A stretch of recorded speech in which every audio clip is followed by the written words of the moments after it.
Muy buenas tardes a todos los presentes en la actividad de hoy. En nombre de la Red de Historia Joven, les damos la bienvenida a la 9ª conferencia del Seminario de Historia Joven.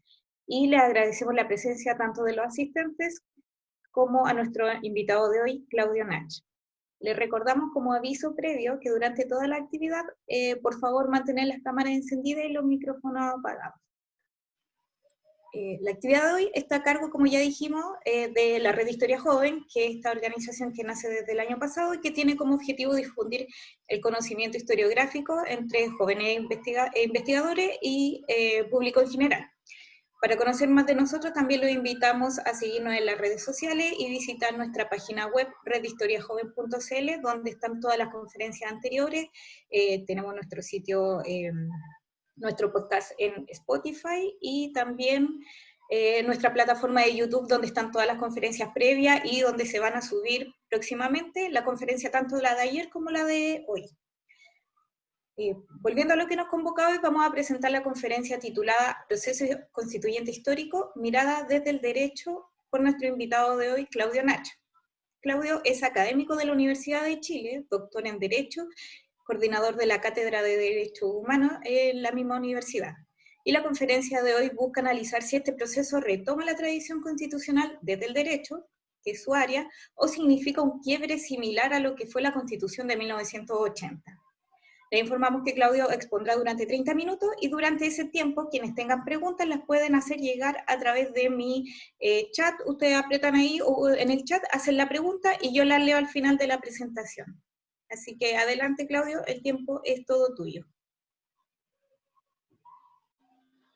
Perfecto, Carolina. Bueno, muchas gracias por la invitación. Hace ya un tiempo venimos coordinando esta actividad, esta conversación de hoy.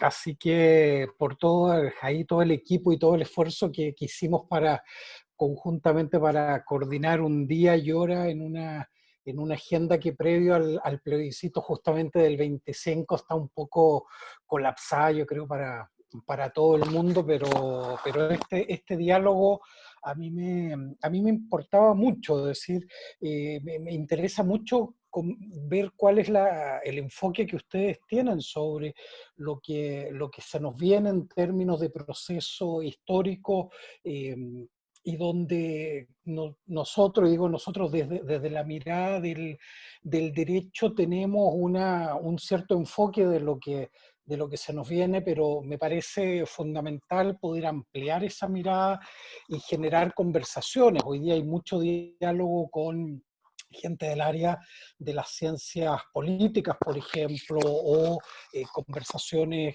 con el ámbito de la sociología, etcétera, pero me parece que aquí hay un vínculo muy directo entre la discusión jurídica y el contexto y la mirada historiográfica que pueden tener ustedes.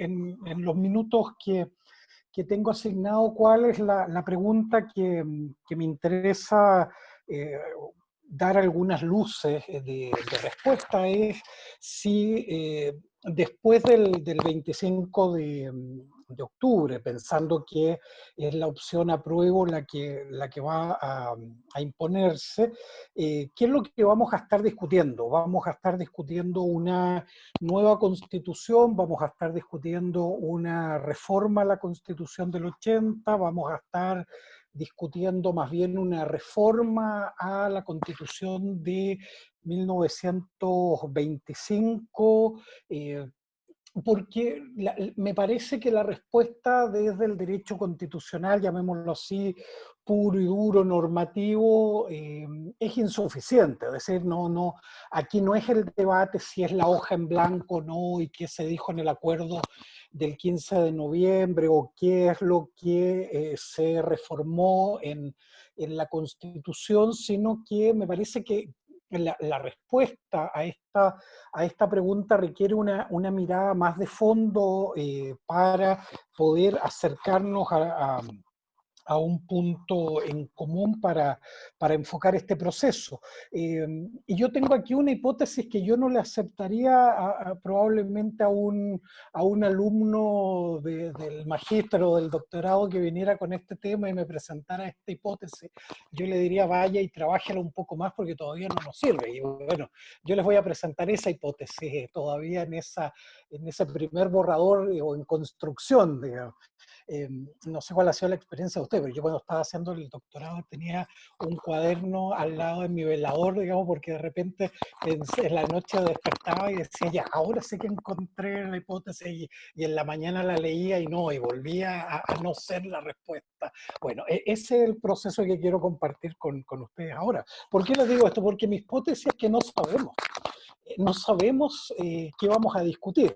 Les insisto, más allá de lo de la hoja en blanco, de lo del texto, digamos, puro y duro, porque va a depender de una serie de cómo resolvamos algunas cuestiones tanto previas al nuevo texto, digamos, del periodo previo a la discusión, de la discusión misma y del resultado. Entonces estamos completamente en una respuesta que puede variar en cualquiera de estos momentos. Y lo que quiero entonces, ya que no tengo una buena hipótesis y por lo tanto menos voy a tener una buena conclusión, sí creo que puedo aportarles algunas ideas sobre en qué tenemos que fijarnos en todo este proceso para ir determinando algunos elementos que nos sirvan para dar una respuesta a nuestra pregunta inicial. Y quiero plantearles tres cuestiones en las que yo diría que debemos prestar atención. Uno es contextualizar el actual proceso a la luz de los procesos anteriores. Uno parte normalmente aquí desde la Constitución del 1828, pero particularmente la del 33, la del 25, la del 80, tienen algunos, yo diría, elementos en común. Uno, el rol preponderante que tuvieron en estos procesos bajo distintas fórmulas, pero siempre un rol preponderante las Fuerzas Armadas. Todos nuestros procesos constituyentes han estado ligados a un rol preponderante de las Fuerzas Armadas. Segundo, procesos de adopción o la discusión, llamémoslo, de esa constitución muy capturada por una élite gobernante. Y en ese sentido, el resultado entonces, no es casual que los resultados de esos procesos muy determinados por el tema militar, muy determinados por una élite que no abre la discusión. El 25 tal vez es uno de los procesos en los que estuvimos cerca de que se abriera una discusión, pero no ocurrió. Nunca se ha preguntado a la ciudadanía si quiere o no entrar en un proceso constituyente como lo que vamos a definir nosotros el 25. Pero desde el punto de vista de fondo también me parece importante porque hay ciertas características que marcan una especie de hilo conductor desde el punto de vista de cómo se ha resuelto el diseño de la estructura de poder en las constituciones, en estas en estos procesos constituyentes capturados, llamémoslo así.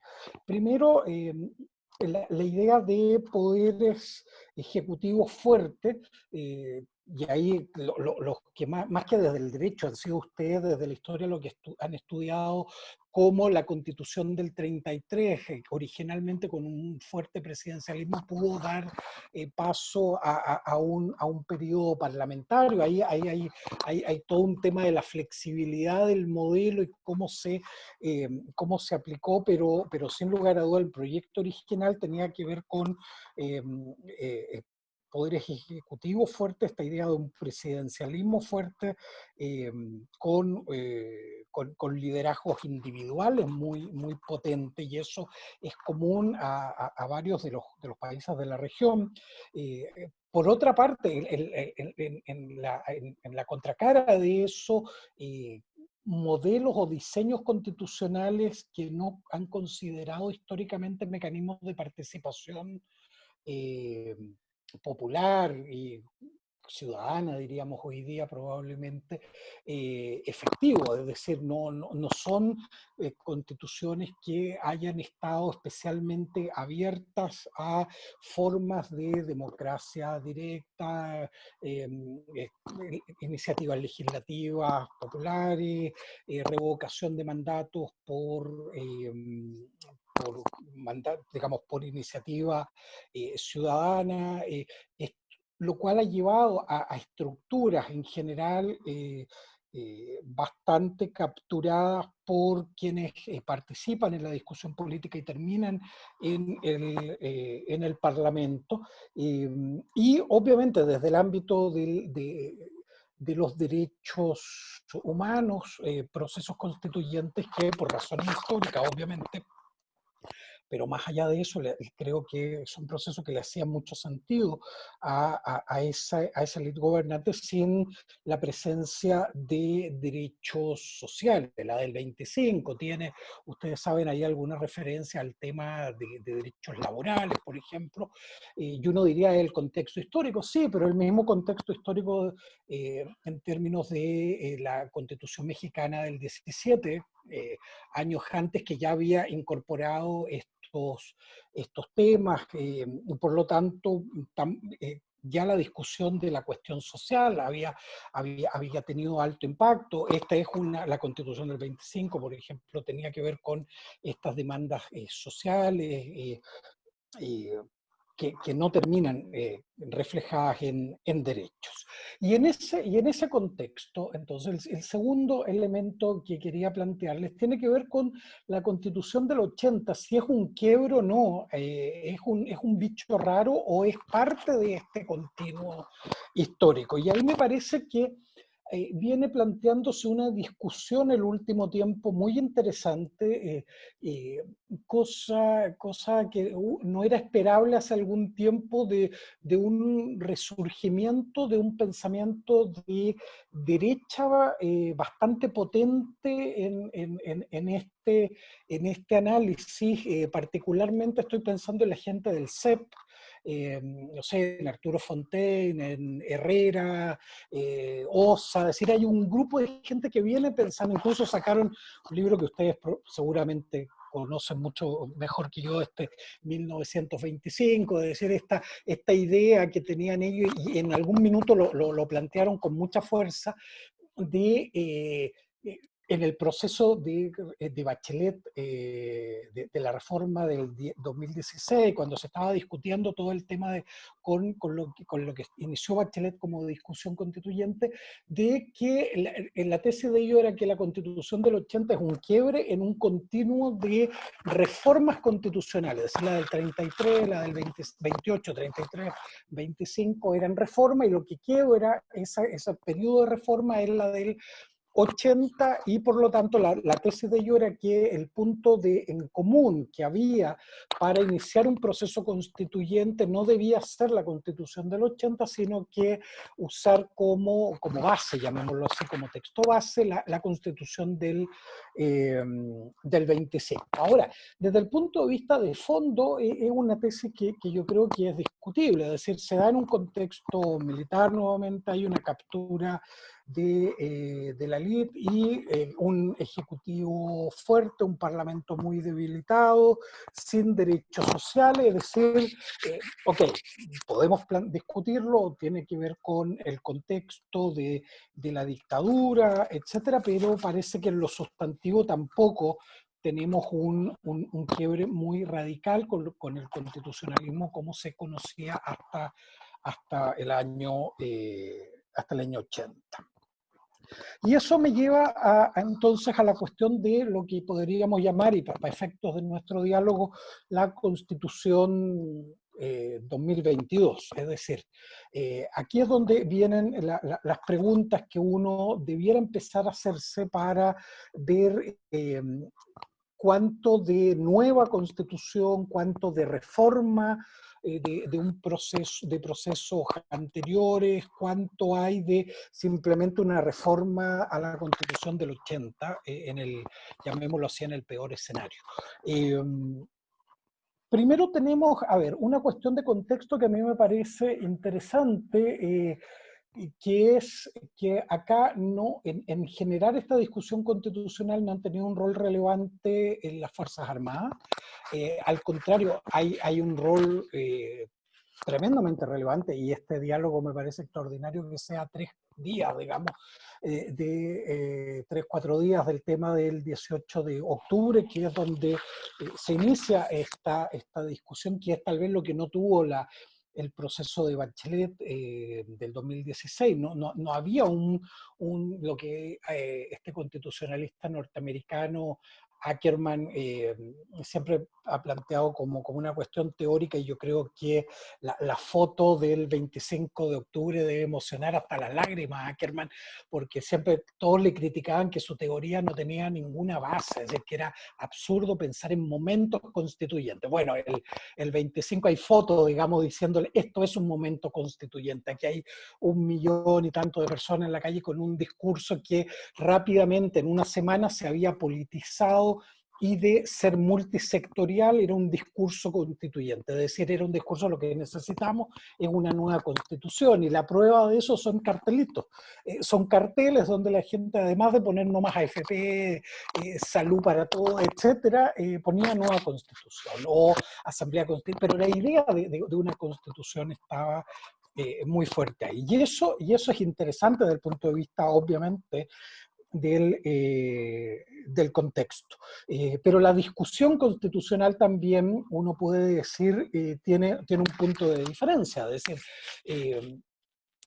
lo podemos discutir, estoy abierto a que me convenzan de lo contrario, pero para mí la foto del 15 de noviembre sigue siendo la foto de una élite semiderrotada, digamos, con el tema de lo posible. Ustedes los veo en las fotos, son que todos ahí bastante más jóvenes que yo, pero yo soy de una generación a la que le dijeron que había límites de lo posible, y había un límite que era infranqueable, y era la Constitución. Es decir, si podíamos discutir todo, pero la Constitución no había espacio para discutir su transformación, su reemplazo, y menos un proceso constituyente. Y eso está sobre la mesa además que sea la posibilidad cierta que sea paritario, y que eso lo va a decidir la propia ciudadanía. Si gana convención constitucional, sería el primer proceso constituyente en Chile, pero además a nivel mundial, el primer proceso que sea de carácter paritario, y eso marca obviamente una diferencia bastante sustancial en términos de contexto. En términos de, ahora empiezan las proyecciones, las dudas. Bueno, en términos de proceso constituyente propiamente tal, ¿cuán dialogante va a ser o no? Aquí ustedes seguramente conocen en mucho mayor detalle que yo lo que pasó el 25, pero el 25 de alguna manera Alessandri siempre fue concentrando poder, es decir, parte esto con una idea, incluso se crea una especie de asamblea bastante más amplia de lo que teníamos en memoria en la historia de este país para discutir una nueva constitución, incluso se convoca, pero luego va caricaturizando un poco, pero tampoco tanto.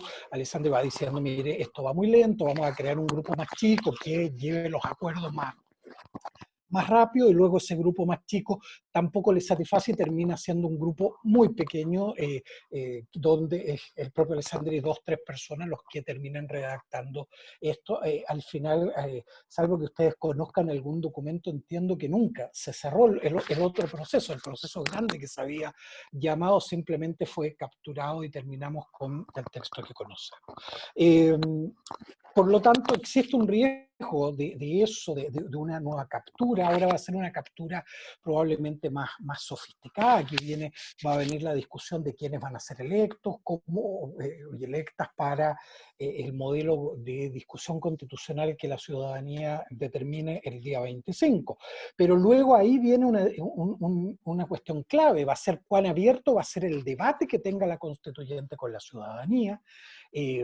Recordarán ustedes, ya hubo algunas ideas, entre comillas, de desborde en su minuto y apoyadas por otra gente, por ejemplo, de que las votaciones en la constituyente debían ser secretas para que los constituyentes no fueran objeto de presión por parte de la ciudadanía. Bueno, eso es la idea de volver a capturar el proceso constituyente, y al final la constituyente se decida en la famosa cocina, digamos, de Saldívar, digamos.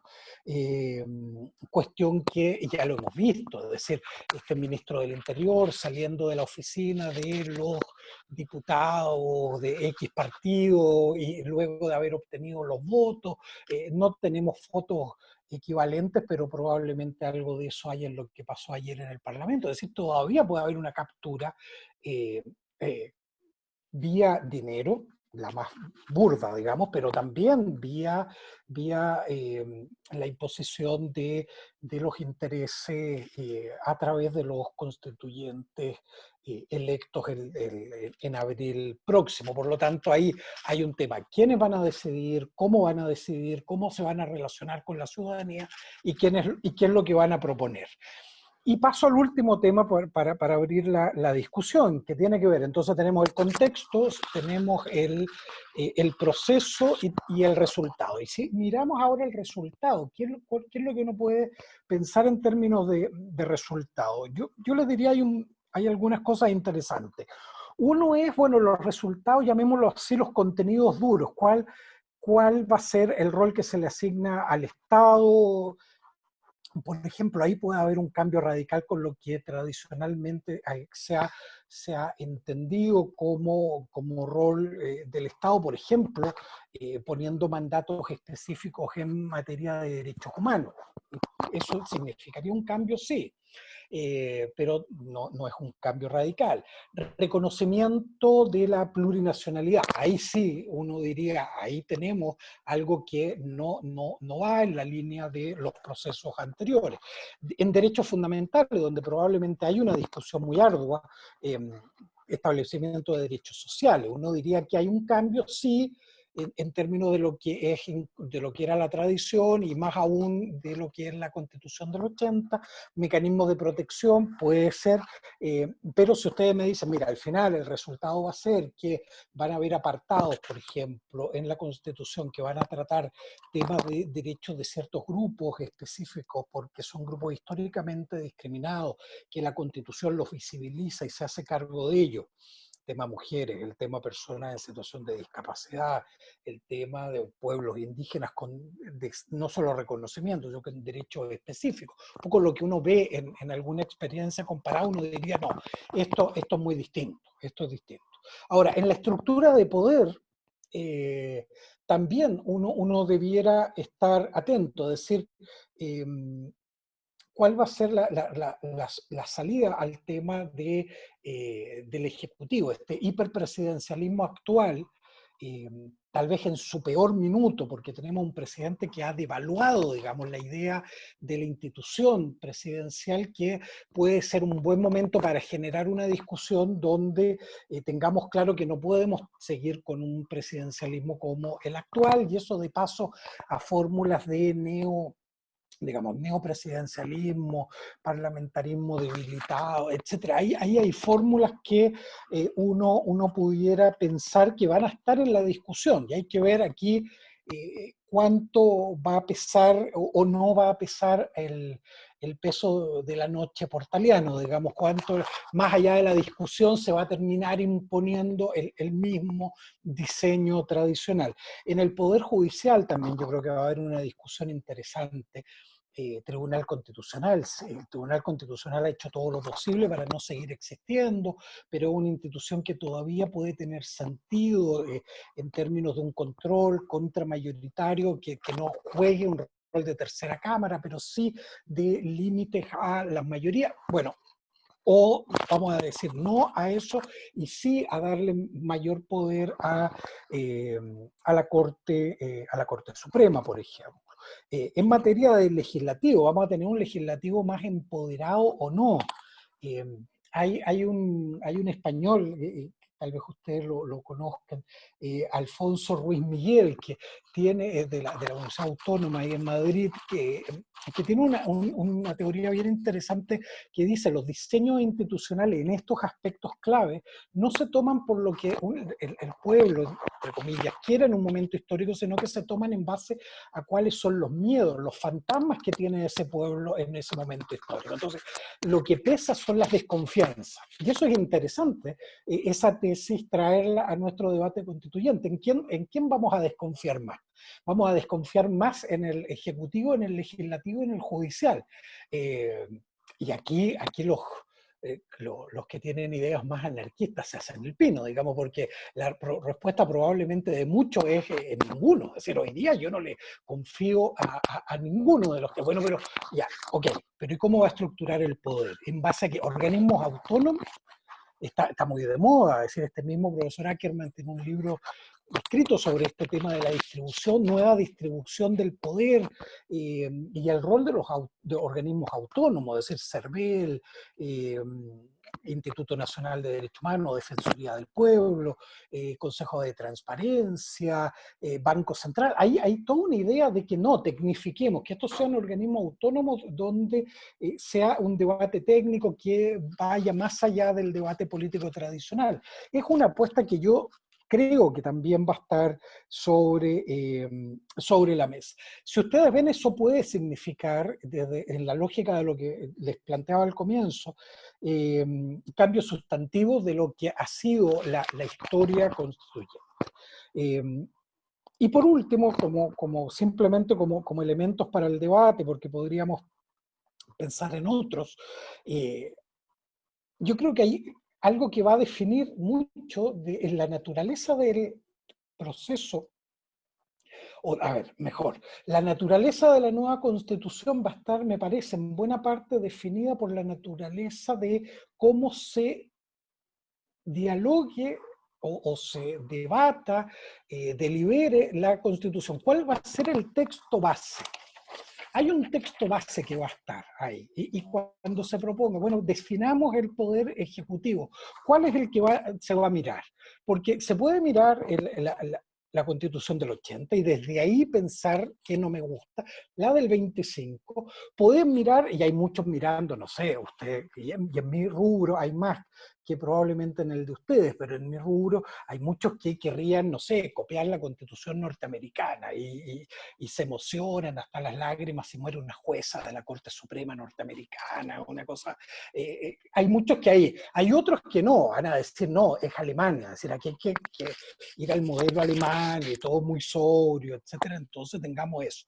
Y hay otros que van a decir, oiga, no, aquí miremos nuestra región, cómo se ha resuelto esto en Colombia, por ejemplo, un proceso constituyente parecido al nuestro, aunque es un proceso que está en el origen de la instauración del sistema neoliberal en Colombia, por eso les gusta mucho tanto desde la derecha mirar el proceso colombiano, y hay otros que van a decir, oiga, no, miremos realidades mejor, más parecidas a la nuestra, y miremos el proceso ecuatoriano, miremos el proceso boliviano, lo que algunos han llamado el constitucionalismo andino, o el nuevo constitucionalismo latinoamericano, que se imaginarán ustedes, a los que están pensando en una constitución como la norteamericana o como la alemana, hablarles de eso les genera una urticaria bien compleja de tratar.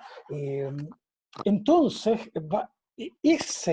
ese texto base a mí me intriga tremendamente cuál va a ser.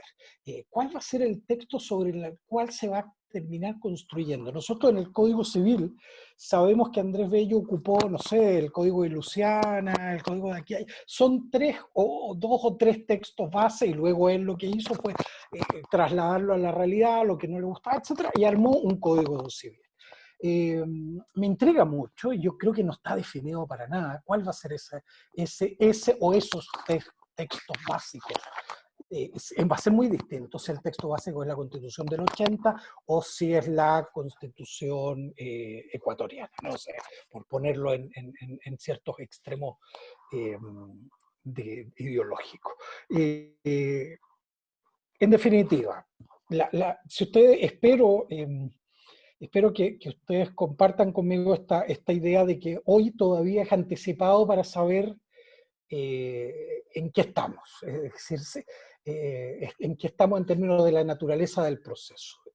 Lo que sí me parece interesante es estas diferencias de contexto que creo que pueden generar un debate distinto esta vez, pero los resultados son tremendamente inciertos.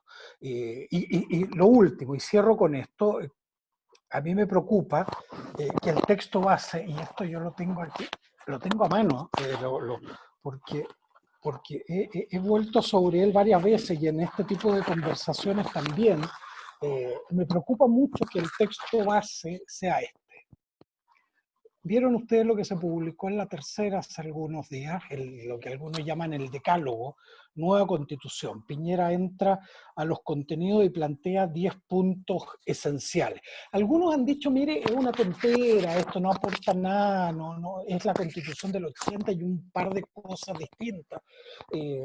Pero yo les diría que ahí hay mucho, porque en muchos temas, ese es el acuerdo de los 2/3. Cualquier cosa sobre ese decálogo va a ser un proceso muy difícil de convenir. Es decir, la idea de los 2/3 es la captura de la constituyente por una minoría calificada. Y va a costar avanzar en eso. Ahora, hay otro escenario que yo cada vez me lo hago más cierto y que me complica mucho, y con esto sí cierro en los 30 segundos finales mi pesadilla. Mi pesadilla es que en abril la gente que quiere el decálogo de Piñera vaya unida y los que quieren más que el decálogo de Piñera vayamos desunidos. Y eso, por el diseño electoral, hace que, como hoy día pasa en la Cámara de Diputados, que con un 36% más o menos, 37% de votos, tú tienes el 47-48% de electos, solo por el premio a ir juntos en una lista unitaria. ¿Se imaginan lo que puede significar que todo este movimiento transformador, todo este debate constituyente sea para terminar con la Constitución del 80 legitimada y un pequeño grupo o una minoría calificada tratando de oponerse usando la regla de 2/3 para que no sea ese mínimo y sean algunas cuestiones un poco más allá de ese mínimo? Y eso está al alcance de la mano. Es decir, eso es perfectamente factible que pase en abril próximo. Entonces, tenemos este signo de interrogación que yo les decía, esta mala hipótesis de trabajo, puede ser todavía más compleja. Que esto no sea solo una reforma de la Constitución del 80, sino que sea la Constitución del 80 legitimada. Y eso puede suceder en un año y tanto más. Entonces, está muy abierto el campo y me parece que como está tan abierto la conversación, puede ser todavía más interesante la que tengamos ahora. Así que ahí está casi justo en el tiempo que me habían asignado, así que quedo abierto ahí a que conversemos lo que ustedes estiman del caso. Gracias, Carolina. Perfecto, muchas gracias a ti, Claudio, por esta interesantísima exposición que en realidad nos hace reflexionar bastante sobre el proceso que ya estamos viviendo ahora y lo que se viene a futuro. Mira, vamos a dar paso a las preguntas ahora. Hay varias interrogantes para comenzar el diálogo. Vicente Vilches hace la primera intervención. Dice, agradecido por Claudio y a usted en general por la instancia. En una inminente victoria del apruebo, ¿crees que la gente podrá recobrar esa credibilidad en el derecho y la historia al momento de elegir quiénes redactarían esa nueva constitución? ¿Cómo evalúas el rol que han jugado los constitucionalistas en el análisis camino al plebiscito?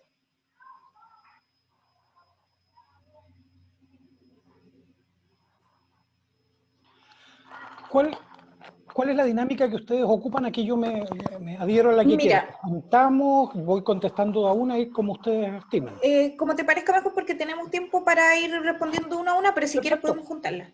Sí, y bueno, partamos así, como siempre pasa, y al final terminamos juntándose Claro, todas las veamos últimas, cómo vamos en el cómo nos va en tiempo. el... ¿Quién hacía, perdón, la pregunta no alcanzaba? Vicente. Vicente. A ver, Vicente, voy a tratar de ser lo más preciso posible, ojalá para que podamos de verdad dialogar. A ver, yo creo que aquí ha habido un rol de una generación joven de constitucionalistas que ha sido súper interesante en el debate, en esta idea de acercar la discusión constitucional a la ciudadanía. Estoy pensando en gente de la Universidad del Paraíso, por ejemplo, Jaime Baza, Cristian Viera, estoy pensando acá en la Universidad Alberto Hurtado también, ahí hay un grupo que está trabajando muy interesante con el liderazgo de Miriam Enríquez en estos temas, está Pablo Contreras ahí en la Universidad Mayor, obviamente el rol que jugó, sobre todo para poner estos temas en la agenda pública, de Fernando Atria. Yo creo que ha habido un rol interesante en eso. Ahora, el constitucionalismo, llamémoslo, este es el constitucionalismo joven, son los que publican en las editoriales más nuevas, digamos. Los otros, los que están, yo diría, aspirando a ser la voz final, yo los he visto bastante ausentes en el debate. Yo creo que aquí hay muchos a los que no les interesa este debate. ¿Por qué? Porque están convencidos que son los que van a terminar redactando la Constitución. Yo estoy seguro que si tuviéramos aquí en el grupo a alguien, no sé, ¿cómo se llama este grupo? Anonymous, estos que hackean, si le hackeáramos el computador un par de profesores, estoy seguro que ustedes van a encontrar ya la Constitución redactada. Estoy seguro que hay algunos que ya la tienen en su computador, está listo el archivo, ahí es solo cosa de que se ordene esto y la gente deje de vociferar un poco y que venga la sensatez y proponerle un buen texto constitucional. Y que puede pasar, ¿no? Que parece broma, puede terminar siendo exactamente lo que pasa. Entonces, ahí hay un rol, yo creo que ha sido mixto en todo este periodo. Lo interesante es cómo se ha horizontalizado el debate. Yo creo que eso a la universidad le ha obligado a generar debates mucho más horizontales y a los que quieren ser parte de la discusión también. Ahora, yo creo que hay muchos reservándose diciendo esto de las redes sociales, etcétera, es mucho grito, pero el poder y la decisión final la vamos a tener los de siempre, digamos, y no los voy a nombrar, pero todos saben más o menos en quiénes estamos pensando, porque son los que han tenido el poder, tienen legítimas razones para pensar que finalmente van a ser ellos. Entonces, en ese sentido, la credibilidad en el derecho, en el tema histórico, cuál va a estar, yo creo que en la capacidad entonces de ese proceso constituyente de convencer a la ciudadanía que esas decisiones que se están tomando son las mejores decisiones. Si esto no se logra una conexión entre la constituyente y la ciudadanía, yo creo que esto puede desembocar mal, digamos. Yo, mi, ¿Cuál sería mi aspiración? Mi aspiración sería que de alguna manera quienes conduzcan este proceso, estoy pensando en el presidente o la presidenta de la constituyente, etcétera, se transforme o sean capaces de guiar un proceso donde anticipen ese Chile que queremos. Y eso en este minuto de profunda desconfianza en las instituciones, de descrédito de la política, etcétera, es muy necesario. Yo creo que, y en esto no sé cuál es la visión de ustedes, pero a mí me parece que cuando pierden la credibilidad los partidos, perdemos la credibilidad en las instituciones, no hay liderazgos, etcétera, eso termina no haciendo bien, digamos. Eso, al menos la experiencia en otros países, cuando eso pasa, después eso termina mal. En algún minuto incluso nos puede parecer un poco romántico, etcétera, pero termina mal eso. Entonces yo, obviamente, del ámbito de donde yo vengo, yo creo en las instituciones. Yo creo que las instituciones tienen mucho que decir y aportar, pero para eso hay que, en este país hay que volver a legitimarla, y para legitimarla hay cuestiones de corrupción que no pueden darse, pero sobre todo un diálogo. Yo te diría, Vicente, mi visión es que la credibilidad se va a obtener en el diálogo y en la capacidad de mostrar que es posible llegar a acuerdos, que es posible un debate serio, que es posible transformaciones profundas cuando hay una agenda interesante de por medio. Yo creo que aquí hay que tomar el ejemplo del movimiento feminista. El movimiento feminista lo que ha hecho estos 20 años, últimos 20, 25 años, es una agenda transformadora que termina en lo de la paritaria, pero a través de propuestas muy serias, muy bien fundadas, con capacidad de movilizarse tras ella y con liderazgos que son capaces de canalizar la energía que hay tras el movimiento. Pueden ser liderazgos nuevos, horizontales, muy transversales, etc. Yo creo que ese puede ser un buen momento, pero si tú ves, Vicente, ahí son muchas las condicionantes y pueden fallar. Entonces no está asegurado. Y a mí sí me preocupa probablemente el origen de tu pregunta, yo lo comparto, que es que generemos un proceso que termine profundizando las desconfianzas. Y hoy día lo que tenemos como luz de esperanza es el proceso constituyente. Entonces, si el proceso constituyente también nos falla, nos queda harto poco argumento para darle a la ciudadanía, digamos, y sobre todo a los sectores que no creen hoy día en la vía institucional, y sabemos lo que eso significa. Eso tiene nombre, digamos. Cuando no hay vía institucional para hacer las transformaciones que este país requiere, no nos queda otra que la vía violenta. Y eso sería una muy mala noticia, me parece, para el país. Perfecto. Voy a unir dos preguntas que están relacionadas y te las leo a continuación. Jorge pregunta o comenta, ¿hay verdaderos espacios de discusión? ¿Existe una educación cívica, una educación de participación social? Cuando la captura política se inició, cuando la clase política tomó la vocería de la creación de una asamblea constituyente, alejando aún así más las reformas profundas del sistema, sin existir un verdadero diálogo, más bien una sociedad polarizada. Y continuando con esto, Ramón pregunta, ¿qué o quiénes presionan los resultados de la redacción de esta posible nueva constitución?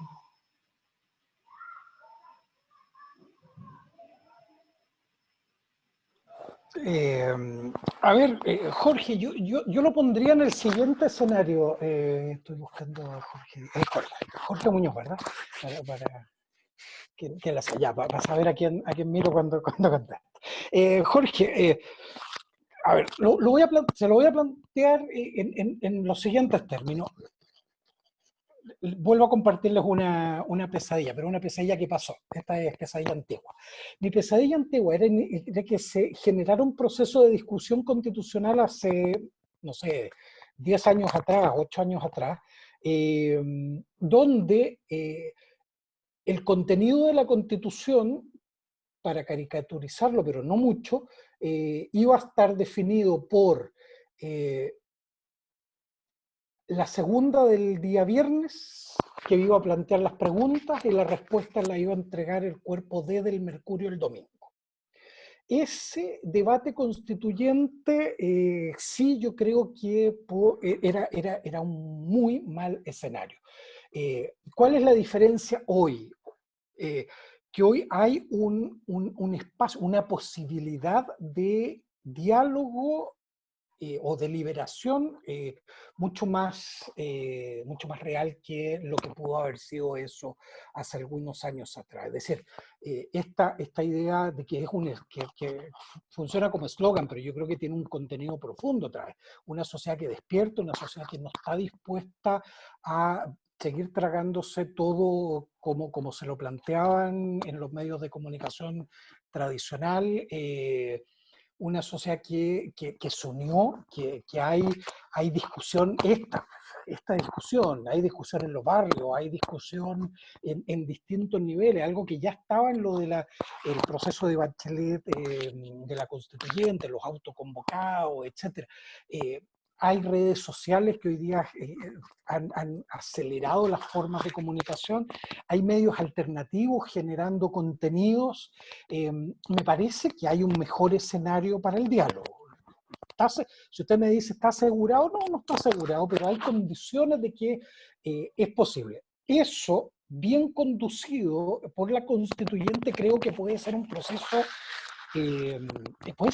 fascinante. Es decir, esto pasó, por ejemplo, en Bolivia, un proceso constituyente donde la constituyente se mueve de la capital y va a regiones y conversa y dialoga con la gente y los temas, hay una agenda abierta, pública, donde se reciben comentarios, se conversa con sectores de la sociedad, se buscan acuerdos potentes desde el punto de vista de la experiencia comparada, de los estándares internacionales en derechos humanos, de nuestra propia historia constitucional, de lo que la ciudadanía demanda. Es decir, eso se puede hacer, eso es posible hacerlo en un proceso constituyente. Y yo creo que ahí si hay verdadero espacio, yo creo que yo quiero ser optimista de que sí, de que es posible construir buenos espacios.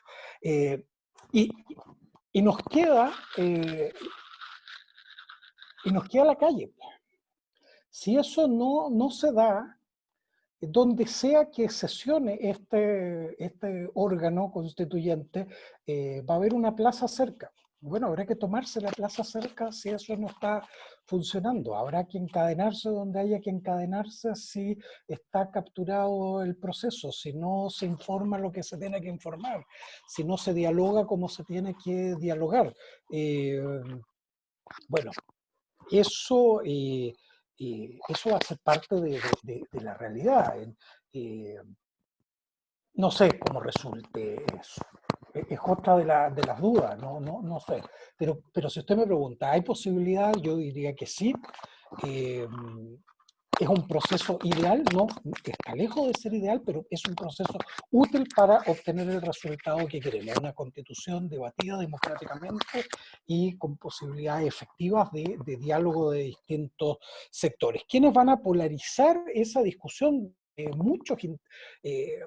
Esto que se dice, la constitución a nadie le importa, pero van a haber muchos intereses tras el resultado de la constituyente porque sí importa. Imagínense las presiones de grupos económicos, de grupos políticos, pero también, porque uno piensa en la presión de los malos, pero también está la presión, entre comillas, de los buenos. Pues. Va a haber distintas comunidades, colectivos, grupos, pueblos, naciones distintos, grupos que van a estar presionando ese resultado. Y en ese sentido, yo espero que ahí con lo que plantea Ramón, de quiénes van a estar presionando, que esas presiones sean presiones legítimas dentro de una deliberación democrática. A esa yo creo que no hay que tenerle miedo a esas presiones. A mí me preocupan las otras presiones. La presión del dinero, cómo se va a llegar a ser electo, quiénes van a llegar, qué intereses van a haber ahí. Esta no va a ser una constituyente de ángeles o de superhéroes, no, va a ser gente normal. Y la gente normal, como todos nosotros, somos tentables. Bueno, ¿qué controles vamos a poner ahí para evitar? Y la otra presión es la presión de la fuerza, digamos, derechamente. Que esa es una que no hay que... aquí, en la medida que el acuerdo, por ejemplo, imaginemos juntos, Ramón, el acuerdo empieza a tomar un camino que a muchos sectores no les gusta, bueno, se pueden generar condiciones para derechamente, digamos, dar un golpe a la constituyente y se buscará una buena excusa, etcétera. Hay escenarios, sí, complicados, hay depresión. A mí no me gustaría, por ejemplo, que se apruebe la reforma constitucional de la infraestructura crítica y el presidente determine que hay manifestaciones frente al órgano constituyente y son los militares los que deben cuidar a la constituyente. Eso podemos ir desde esas presiones burdas a presiones mucho más sofisticadas y más complejas. Pero yo creo que va a haber mucho en juego y eso va a implicar mucha presión. Por eso es tan importante saber a quiénes elegimos, quiénes van a estar ahí, quiénes van a estar 9, 12 meses dedicados a tomar estas decisiones y quienes van a dirigir ese proceso van a tener un rol histórico que yo espero que lo cumplan de una muy buena forma. Sería muy bueno para el país, pero esas presiones yo creo que van a estar muy, muy potentes. Y los medios de comunicación, etcétera. Una constituyente discutida ahí en los matinales, puede ser compleja, ¿verdad?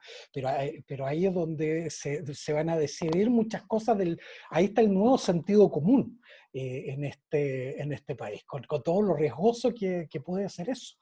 Pero eso va a ser un espacio, por ejemplo, de mucha presión. Los constituyentes yendo, me lo imagino, ahí yendo a explicar, puede ser muy interesante, pero puede ser muy complejo. Sí, va a ser muy bonito mirar este proceso. Muchas gracias. Mira, sobre lo último que estabas comentando sobre los constituyentes, pregunta Pedro, ¿qué rol juega la configuración de la Constitución los legos que participarán del proceso constituyente? Sí, esta es una cuestión, yo diría, sumamente importante para esta idea de legitimidad. La Constitución, a ver, los acuerdos tras la Constitución no son acuerdos de expertos. Tienen que ser acuerdos de una combinación entre dos elementos, yo pienso. Uno, Ferrajoli, filósofo italiano, él habla que las constituciones son utopías positivizadas. Bueno, hay algo ahí de eso, de imaginar, de cómo queremos este país, es utopía, pero al momento de pensar que esa utopía debe ser positivizada, hay un engranaje, llamémoslo así, técnico. Eso implica que sí, va a tener que haber una buena, y va a ser clave, una buena oficina asesora, pero no necesariamente que los constituyentes tienen que ser expertos.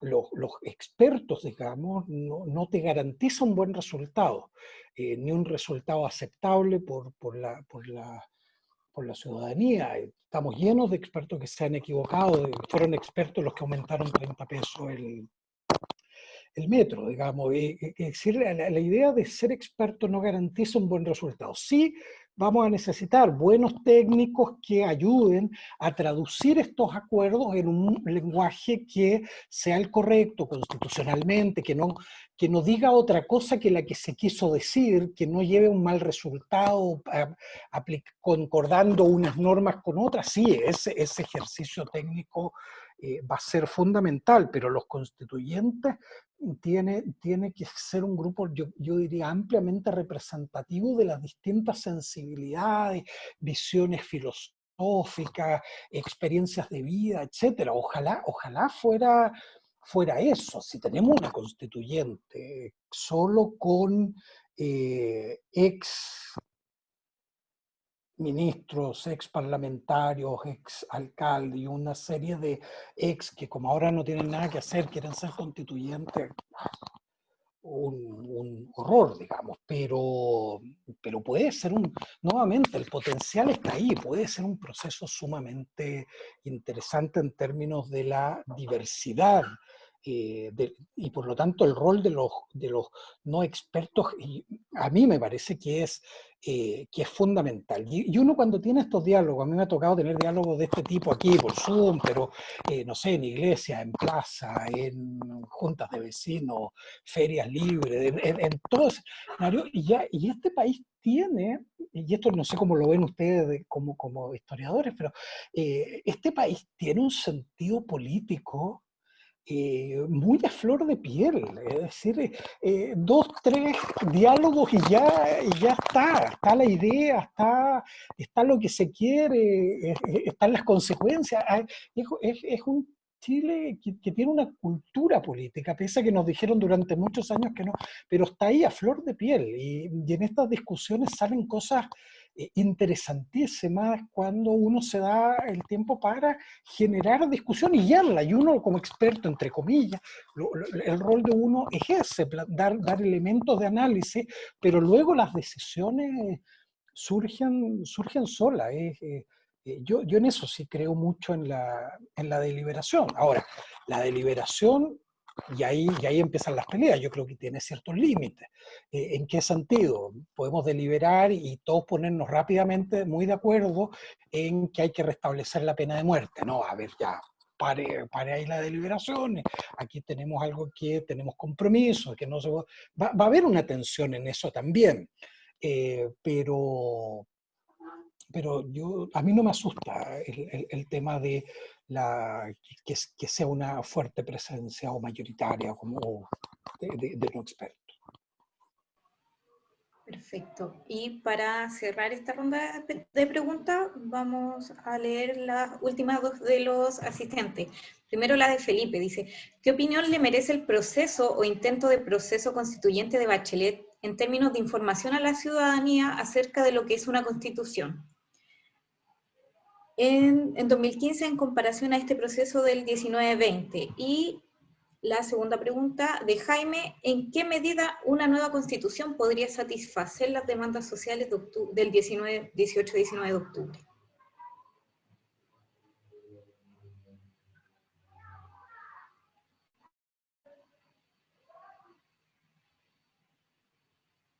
Estás sin audio. Claudio, estás sin audio. Felipe, yo diría ahí que el proceso de la presidenta Bachelet fue muy frustrante. Yo lo definiría así, porque generó expectativas legítimas de que íbamos a entrar en un proceso constituyente en serio. Era el mandato. No hay que olvidarse que Bachelet 2 llega después de que Piñera 1, digamos, gobernó entre el 2010 y las manifestaciones del 2011, cuando empieza el movimiento, probablemente por las caras de ustedes, algunos de ustedes deben haber sido protagonistas de ahí del proceso de las protestas estudiantiles, básicamente dirigentes de las universidades, el 2011, que movilizó a la gente, generó una tensión con el gobierno, y el gobierno prácticamente perdió la agenda, el liderazgo, y el 2011-2012 se sabía que iba a gobernar Bachelet en el siguiente periodo. Y de ahí que llegara un gobierno con una fuerte discurso transformador, y extrañamente, y eso tal vez ustedes tienen una visión distinta, pero a mí me extrañó mucho que, pese a que sabían que iban a ser gobierno 3 años antes, llegaron con propuestas tremendamente poco pensadas, poco meditadas, que sumieron en algunos errores muy rápidamente al gobierno, y que luego el tema de corrupción del entorno familiar de la presidenta la bloqueó completamente. Yo creo que la presidenta Bachelet estuvo al menos un año y medio, que lo único que quería era irse, digamos, no gobernó. Estaba completamente bloqueado.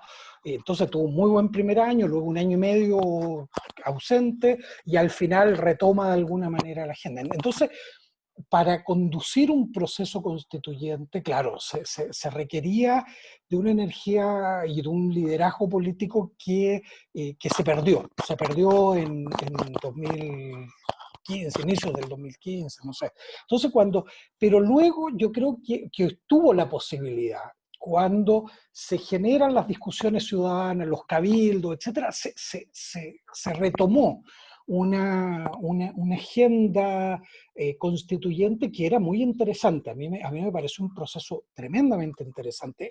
Lo que pasa es que, claro, no iba acompañado de un poder constituyente detrás, que es lo que yo creo que tiene este momento constituyente, que es una demanda popular por una nueva constitución. Y en ese sentido, le fue más fácil capturar ese proceso y boicotearlo desde dentro a ciertos sectores del gobierno, del propio gobierno. Entonces, y eso tenemos que tener mucha atención con eso. Es decir, podemos terminar eligiendo en abril de constituyente a los mismos que boicotearon el proceso el 2016. Entonces, aquí ustedes son clave. La historia es clave de mostrarnos quiénes y qué decisiones han tomado quienes quieran postularse a constituyentes. Entonces yo creo que faltó impulso político, faltó liderazgo político, y eso ¿en qué se demuestra? En dos cosas finales. ¿Por qué termina tan frustrante el proceso? Porque esa energía que se logró canalizar, energía constituyente, los cabildos, etcétera, terminan en la redacción de un proyecto de constitución que es muy malo, técnicamente es muy malo, y es tan malo que no hay nadie que reconozca hoy día haberlo escrito, salvo que ustedes tengan ese dato y ahora me lo dan, y yo se lo agradecería, pero no hay nadie que diga, oiga, sí, yo escribí el proyecto constitucional del 2019, soy el padre fundador del 2019, no, ahora, la madre fundadora ahí del 2019, no hay nadie. Al menos yo no he visto a nadie que salga reivindicando ese es mi proyecto.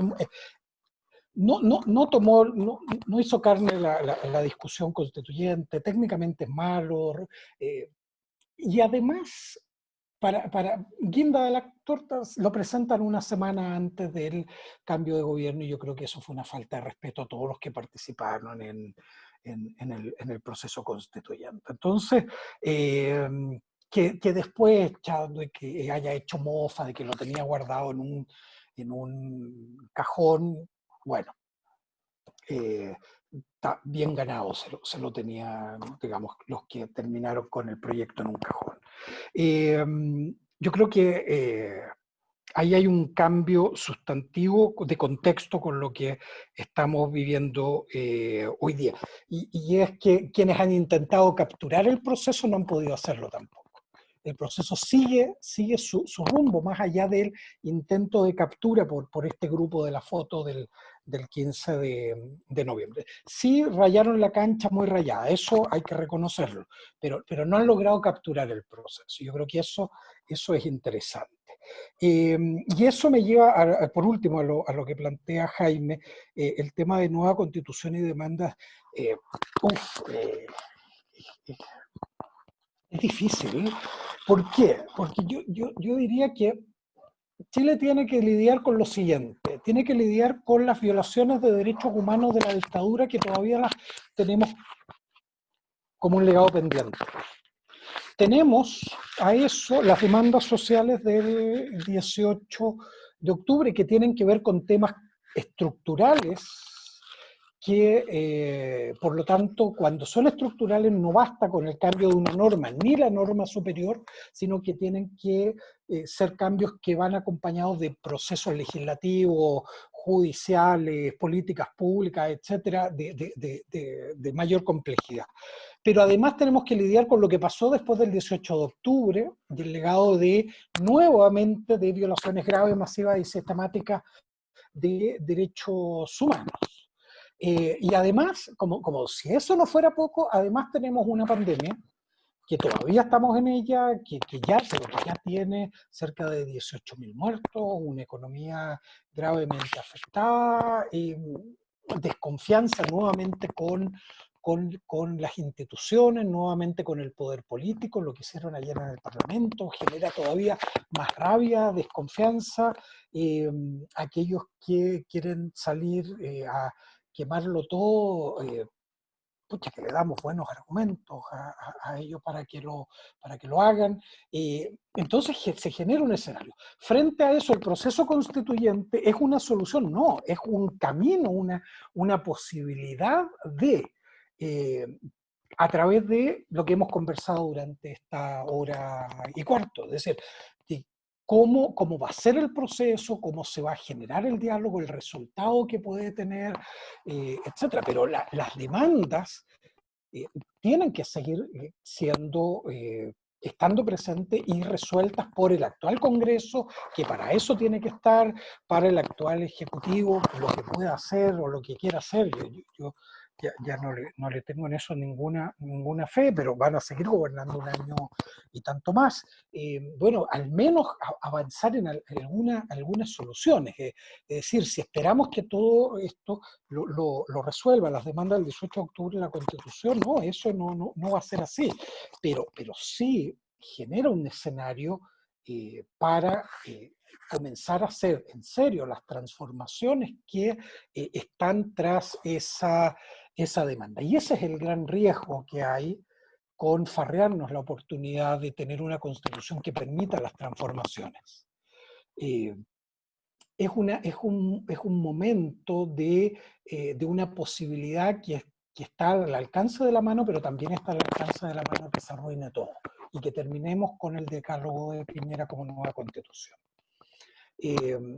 La gracia, y con esto cierro, Carolina, la gracia me parece es que depende todavía de nosotros y nosotras.